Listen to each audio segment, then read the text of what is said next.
Ulama kita memberikan perumpamaan bahwa fasyari'atun kasafinatin wa tariqatun kal bahri summa hakikatun durrun ghala. Syariat ini seperti perahu. Tarikat itu seperti lautan. Hakikat itu seperti mutiara yang mahal harganya. Anda ingin dapat mutiara, itulah hakikat. Anda harus ke laut karena tempatnya mutiara ada di dasar lautan. Itulah tarekat. Kerjakan amal. Tapi Anda harus punya syariatnya. Anda harus paham bagaimana salat yang benar. Anda harus paham bagaimana puasa yang benar. Anda harus mengenal siapa yang disembah. Dan bagaimana cara mendekatkan diri kepadanya. Itulah perahu. Anda ingin mengambil mutiara, Anda harus ke lautan. Untuk ke lautan, Anda harus punya perahu. Dengan perahu syariat, engkau akan sampai mengarungi samudra lautan adalah tarekat. Dan engkau akan dapat mutiara yang mahal harganya. Itulah hakikat. Jadi sesuatu kesatuan yang tidak bisa dipisah. Jamaah sekalian yang sama berbahagia. Ulama yang lain mengumpamakan bahwa syariat tarekat hakikat itu ibaratnya seperti buah kelapa. Bagaimana buah kelapa? Kelapa itu ada kulit luarnya. Orang Bugis bilang sabut kelapa, sabukna. Setelah kulit yang tebal itu ada tempurungnya. Tipis tapi keras. Itulah tarekatnya. Kemudian ada isinya. Bisa dijadikan santan, bisa dijadikan minyak. Intinya kelapa, itulah hakikat. Anda ingin dapat minyaknya kelapa, santannya kelapa, Anda harus melewati batoknya. Itulah tarekatnya. Sebelum Anda sampai ke tarekatnya, batok kelapanya, Anda harus mengupas sabut kelapanya yang tebal itu. Itulah syariatnya. Maka satu kesatuan yang tidak bisa dipisah. InsyaAllah yang ingin saya bahas pada khutbah kali ini yaitu tentang memahami jalan menuju kebahagiaan di dunia wal akhirah. Dalam menjalankan kehidupan ini, agama memberi petunjuk kepada kita. Ada 3 yang harus kita lakukan, tidak bisa dipisahkan satu dengan yang lainnya. Dalam istilah agama ada namanya tarikat, ada namanya syariat, ada namanya tarikat, dan ada namanya hakikat. Inna tariqa syari'atun wa tariqatun wa hakikatun. Sesungguhnya jalan untuk mendekatkan diri kita kepada Allah sehingga kita sampai kepada negeri yang bahagia fil akhirah. Kita tidak boleh lepas daripada syariat, tarikat, dan hakikat. Jamaah sekalian yang sama berbahagia. Umpamanya, ya, di dalam kitab syarah yang ditulis oleh Abu Bakar Syata, beliau berkata, misalnya engkau berjumpa dengan seseorang dan engkau berkata, kerjakanlah sholat. Lantas orang ini menjawab, untuk apa saya sholat? Untuk apa saya sholat? Karena segala sesuatu, semua manusia ini sudah ditakdirkan ketetapan hidupnya. Apakah dia nanti akan masuk surga atau dia masuk neraka, itu sudah ditulis oleh Allah Subhanahu wa taala sebelum dia diciptakan. Qaddarallahu al-maqadira 50 alfasana qabla ayyahlukas samawati wal ardh. Allah telah menetapkan takdir 50.000 tahun sebelum Allah menciptakan makhluk itu. Maka ketika dia disuruh sholat, jawabannya untuk apa saya sholat? Kalau saya takdirnya masuk surga, saya masuk surga. Sholat atau tidak sama saja. Sholat tidak membuat perubahan pada diri saya. Ini contoh orang yang paham hakikat penciptaan makhluk. Paham tentang bagaimana qada dan qadarnya Allah. tetapi dia kosong daripada syariat. Sebaliknya, jikalau engkau berjumpa dengan seseorang, engkau bertanya, kenapa pula engkau sholat? Jawabannya, woi, saya tidak bisa masuk surga kalau tidak sholat.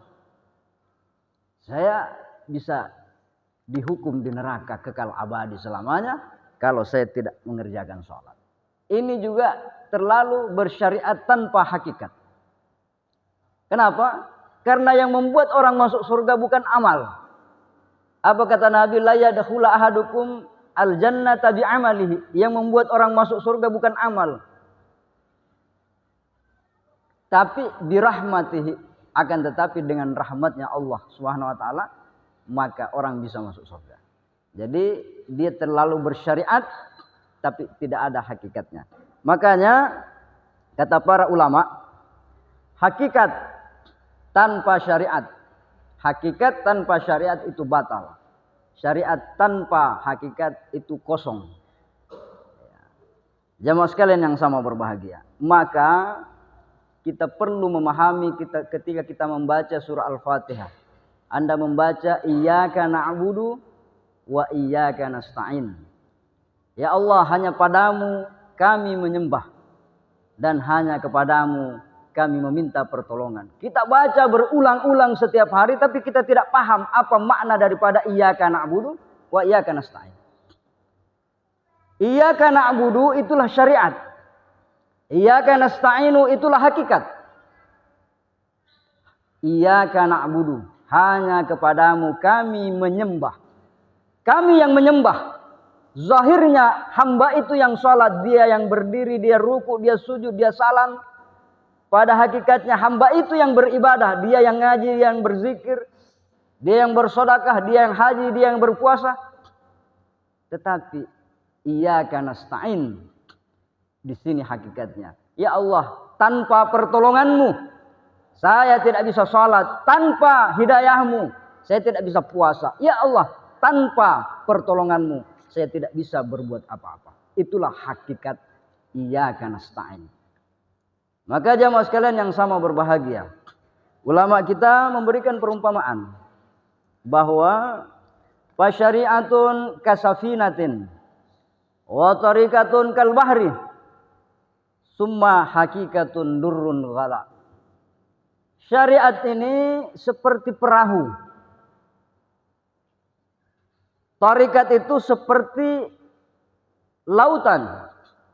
Hakikat itu seperti mutiara yang mahal harganya.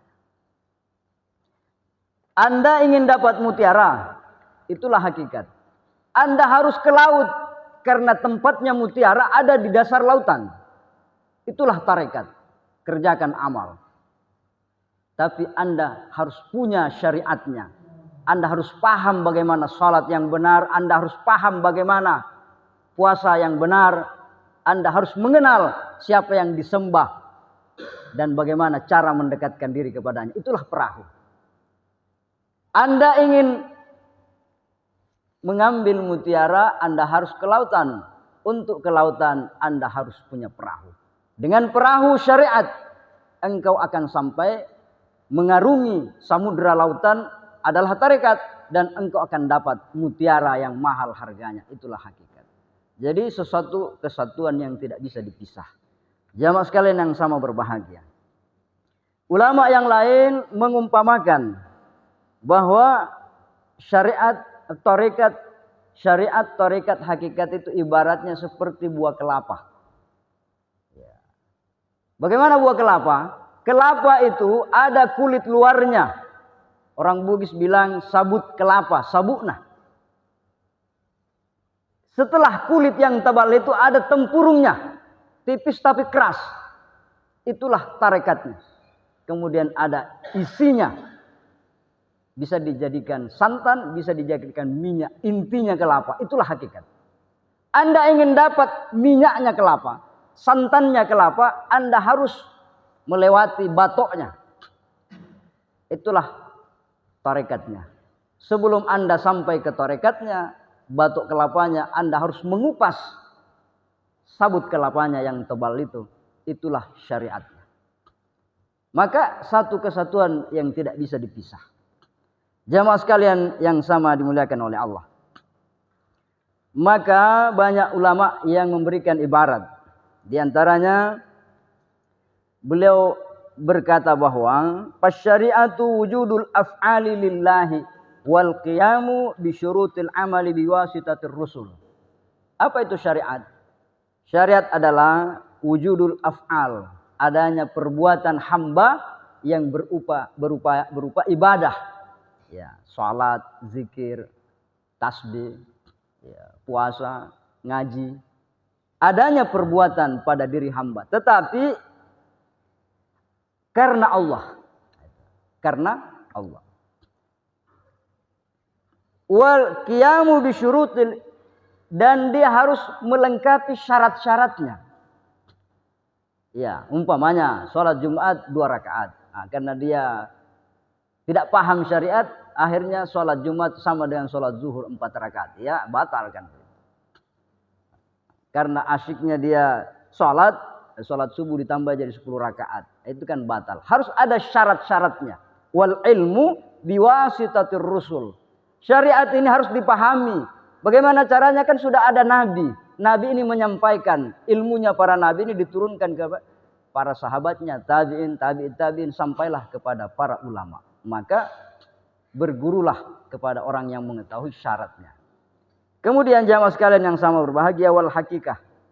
Jadi syariat itu adalah adanya perbuatan yang dilakukan oleh hamba karena Allah, lengkap syaratnya dan ilmunya.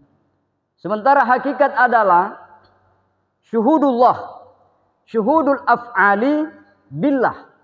Dia melihat salatnya, puasanya bersama Allah. Artinya dengan pertolongan Allah dia salat, dengan hidayah Allah dia bisa salat. Dia tidak mengandalkan bahwa ini perbuatan saya, tetapi dia merasa semata-mata Allah yang punya keinginan, dia adalah bayangan dari si empunya bayangan. Kemudian hakikat itu adalah al-istislam, berserah diri total kepada Allah Subhanahu wa taala. Memangnya hidup ini kita yang punya. Anda tidak tahu kenapa Anda hidup. Sampai sekarang Anda tidak tahu bagaimana mengelola nyawa Anda sendiri. Kenapa sampai detik ini Anda masih hidup? Maka hidup ini bukan kita yang punya. Huwallazi yuhyi wa yumit. Allah yang menghidupkan dan Allah yang mematikan. Kita tidak tahu kenapa nanti kita tiba-tiba sudah mati. Kenapa dia mati? Matanya masih lengkap, jantungnya masih ada, seluruh anggota badannya masih utuh. Kok dia mati? Karena dia hidup dan mati dalam kuasanya Allah Subhanahu wa taala. Itulah al-istislam. Kita merasa diri kita yang mengelola hidup ini. Kita yang mengelola hidup ini. Seandainya kita bisa mengelola hidup ini, tidak ada orang kaya mati, tidak ada orang ahli kesehatan yang mati. Mereka hidup sehat, tapi sakit ya tetap sakit, mati ya tetap mati. Jamaah sekalian yang sama berbahagia. Kemudian apa itu tarekat? Tarekat itu al-akhdhu bil ahwati fi sairil a'mali wa la ya'khudhu bir ruhasi. Tarekat adalah metode yang diajarkan ulama kita mengenal bagaimana agar kita berhati-hati meniti jalan hidup ini. Ibaratnya Anda berkendaraan mobil, Anda harus tahu peraturan lalu lintas. Kapan Anda harus berbalik arah, di mana Anda boleh berhenti. Bagaimana caranya menyalakan WC yang benar. Bagaimana memfungsikan kaca spion yang bagus.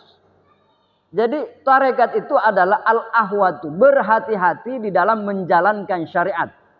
Bagaimana maksudnya? Ambil yang berat, jangan cari kemudahan.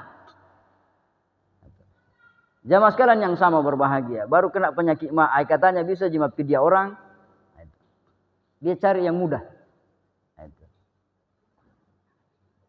Dia selalu mencari kemudahan. Tarekat itu mendidik, mendisiplinkan diri kita bagaimana istiqamah menjalani hal-hal yang berat. Nabi sholat sampai bengkak kakinya. Kan begitu?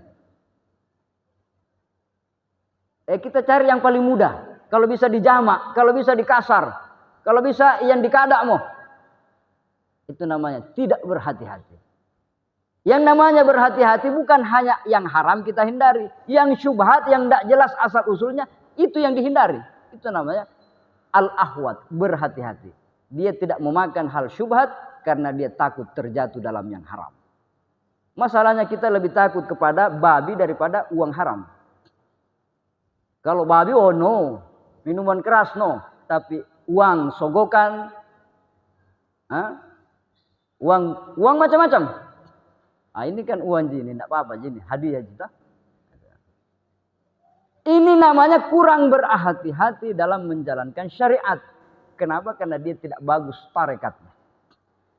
Jamaah sekalian yang sama berbahagia. Maka ulama menjelaskan bahwa tarekat atau jalan atau metode menuju kepada Allah itu agar kita sampai kepada negeri akhirat yang bahagia, banyak jalannya. At-turku ilallah ka'adadil anfas. Jalan menuju kepada Allah seperti banyaknya hembusan napas. At-turku ilallah ka'adadil an-nujum. Seperti banyaknya bintang. Contoh. Walikulli wahidin minhum tarikun min tarikin yahtaruhu. Bagi tiap-tiap ulama, tiap-tiap orang-orang saleh memiliki tarekat-tarekat yang dia memilih sendiri jalannya. Wa ba'duhum, ada ulama yang dia jalisun bainan nasi yurabbihim bi irsyadihim ilal ibadati wal akhlaqis saniyah. Ada ulama sibuk ngajar, sibuk berdakwah saja, membimbing orang agar orang bagus ibadahnya. Dia membimbing anak-anak, remaja, dia punya pengajian di mana-mana. Untuk apa? Memberi petunjuk agar orang ibadahnya benar, agar orang bisa menjadi berakhlak mulia. Berarti kesibukannya hanya di situ dia. Kurang ibadahnya, kurang puasa sunatnya, kan dia banyak kegiatan. Itu salah satu. Yang lainnya, faba'duhum yuksirul aurada wal ibadati minas salati wasyam. Ada juga orang-orang saleh sibuk ibadah sunnah, tahajudnya banyak, witirnya banyak, duhanya ada jaga. Senin Kamisnya bagus, ngajinya setiap bulan khatam. Zikirnya sekian puluh ribu kali setiap hari. Ada juga yang sibuk ibadah untuk tarekatnya, jalannya mendekatkan dirinya kepada Allah. Ada juga faminhum yakhdimul fuqaha was sufiyya wa ahlad din. Ada juga orang-orang saleh itu sibuk melayani ulama-ulama, orang-orang yang menyebarkan agama. Dia jadi panitia di masjid, panitia di sana sini demi terjalannya terlaksananya sebuah kegiatan. Kalau ada ulama ingin ceramah tentu ada panitianya kan gitu. Panitia ini dia sibuk, habis waktunya, habis energinya, bahkan biayanya ke sana kemari mengumpulkan orang agar ada pengajian di situ. Ini luar biasa. Kalau tidak ada panitia dibentuk, bagaimana masjid ini bisa terlaksana? Kalau ada orang meninggal, kalau tidak ada yang ngurusi, siapa yang sholati nanti, siapa yang takziah nanti? Itu butuh orang yang meluangkan tenaganya. Ada juga orang jadi soleh, selamat karena tarekatnya banyak melayani orang-orang soleh untuk menyambungkan kepada masyarakat. Kemudian yang ketiga, yang terakhir, ada juga di antara mereka itu yahmilul hataba wa nahwahu wa yabi'u fis-suqi li ajli tasadduqi bima yatamawwalu. Ada juga orang tarekatnya dia pergi makan gaji. Kalau dulu ibaratnya orang pergi mikul barang, jadi buruh di pasar. Kalau sekarang jadi tukang panen, jadi tukang lansir. Tapi ada sedikit hartanya dia bagi 3. Seperdua untuk dia, sebagian dia makan, sebagian dia sedekahkan, kemudian sebagian lagi untuk alatnya dia. Tentu motornya beli bensin, tentu motornya butuh ban serep, gitu. Tentu dia butuh alat panen. Jadi dia bagi 3. Ya, sepersekian untuk makan, sepersekian dia masukkan ke masjid atau ke yayasan yatim piatu atau ke pondok pesantren, atau dia berbagi kepada orang yang lebih dibawa daripada dia. Dia hanya habiskan hidupnya untuk itu. Makan gaji tapi untuk berbagi, bukan untuk kesenangannya semata. Ini tarekatnya dia. Ada juga yang sibuk menjual di pasar, berdagang. Tetapi hasil dagangannya dia bagi 3. Sebagian menjadi modal kembali, sebagian lagi dia makan anak dan istrinya, kemudian sebagian lagi dia sumbangkan di jalan Allah Subhanahu wa taala. Oleh karena itu jemaah sekalian yang sama berbahagia, yang terakhir, Syekh Abdul Qadir Al-Jailani yang sering kita kenal, sering kita dengar disebut-debut namanya Wali Kutub. Beliau berkata, apa kata beliau? Ma wasaltu ilallahi bi qiyami lailin wala siyami naharin, walakin wasaltu ilallahi bil karami wat tawadu'i wa salamatis sadri. Saya tidak sampai kepada Allah, mencapai kedudukan yang seperti ini. Doanya makbul. Dia kalau ceramah didengar oleh semua orang. Bergetar jiwanya orang ketika Syekh Abdul Qadir Jailani bicara. Kenapa? Karena dia orang dirahmati Allah. Dia tidak mencapai derajat itu, kata beliau, dengan banyak salat, sepanjang malam tidak tidur, tahajud terus. Tidak seperti itu. Dia tidak mencapai itu dengan puasa tiap hari. Kata Syekh Abdul Qadir Jailani, ma wasaltu bi qiyami lailin. Saya tidak mencapai ini dengan bangun di malam hari sepanjang tahun, tidak dengan bisyami naharin, berpuasa setiap hari sepanjang tahun, tapi walakin wasaltu ilallahi, aku sampai kepada Allah bil karam, dengan kedermawanan. Ada kata-kata beliau mengatakan, engkau memberi makan tetanggamu, temanmu, keluargamu, kenalanmu yang kelaparan, itu lebih baik daripada engkau membangun 1000 masjid. Begitu lambang kedermawanannya Syekh Abdul Qadir Jailani. Kemudian beliau berkata, wat tawadu, dengan tawadu. Orang tidak bisa dekat dengan Allah kalau sombong. Kata Allah, al-kibriya'u ridha'i. Sombong itu pakaianku. Kalau kau ingin sombong, ya tidak layak, badanmu kecil. Pakaian kesombongan itu kebesaranku. Tidak muat dengan dirimu. Siapa kamu ingin sombong? Maka dicapai derajat kedekatan kepada Allah bitawadu, kata Syekh Abdul Qadir Jailani. Kemudian yang terakhir, wasalamatis sadar, dengan selamatnya dada. Makanya wali-wali Allah itu disebut dengan tosalama. Tosalama itu bahasa Arab. Salamah, orang yang selamat hatinya tidak iri dengan orang. Selamat hatinya tidak dendam, tidak dengki dengan orang. Selamat hatinya tidak mencari kekurangan-kekurangan orang. Kalau ada orang rajin sholat tapi mulutnya kotor, ya, jangan pernah membayangkan orang itu dekat dengan Allah. Orang yang tosalama itu, salama yatinna boleh siriate, boleh pediati, boleh pau-pau majak. Maka disebutlah tosalama. Bukan salama enggak. Salamatus sadar, itu kata Syekh Abdul Qadir Jailani. Kita lihat orang iya lipa na tawe napa nan ligapang iya. Iro tawe bajunna dia nasi pasang. Macam-macam. Apa yang kita lihat kita cela, apa yang kita dengar kita caci, itulah kita. Kenapa? Kita bukan tosalama.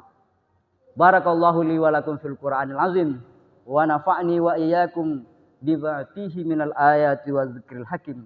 Aqulu qouli hadza wa astaghfiruh. Innahu wal ghafurur rahim.